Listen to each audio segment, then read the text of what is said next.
What is up, YouTube? It is Emax FPV here.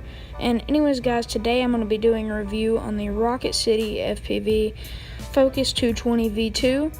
And this is a very awesome frame for low profile racing and durability.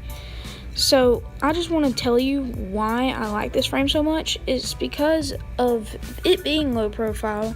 You're hardly ever going to hit gates, especially if you're really big into racing.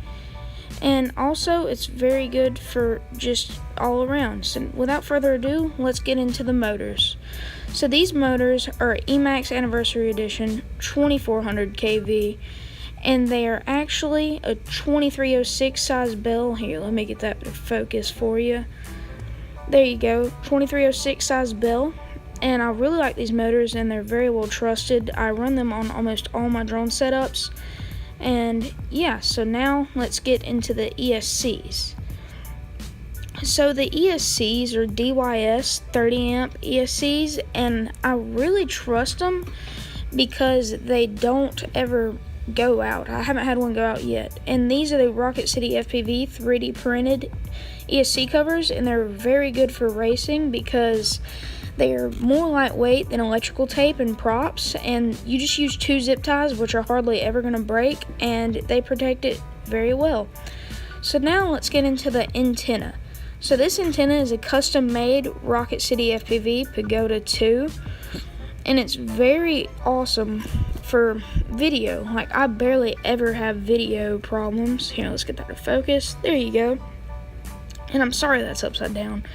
So now let's just get into the frame, and I'm going to show you the flatboard, the VTX, and the camera. So let's go. So now that we have the top plate off of this frame, let's start talking about the inside components.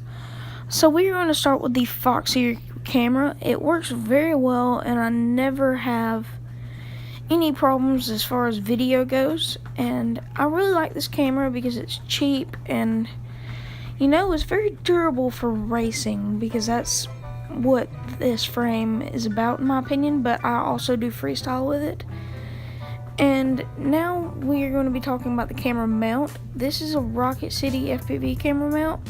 Works very well because you can go completely flat or point it all the way up. It has a very high exchangeable loop. I just keep mine at around 30 degrees though, and it never goes below flat. So now let's talk about the flatboard and the VTX. This would be the Typhoon V4 by MotoLab, and this is a VTX flatboard combo. On the bottom it is a flatboard, and on the top it is a VTX, and it works very well, and it's very compact for your drone because it keeps it so neat, and you can tune everything out on the goggles. Your VTX, you can change your bandwidth, you can change your PIDs, your super rate, and everything on your goggles. And that works very well for me, so that you don't always have a computer. You can just change it right there at the race or on the field. So now let's talk about the receiver cover. That is another reason this drone is so nice, neat, and compact. It is because it has this receiver cover and the receiver.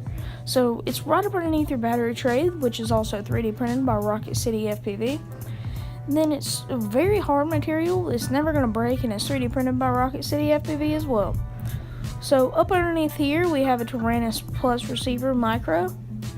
And then I'm running my antennas out the back by these zip ties.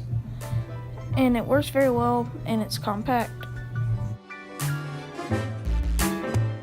So now that we have the frame back together, I just wanted to take a moment to thank RocketCityFPV for the sponsor. It is a very well designed frame, and I love it a lot. This is by far my favorite frame that I've flown. It flies nothing like any other frame, so definitely try it.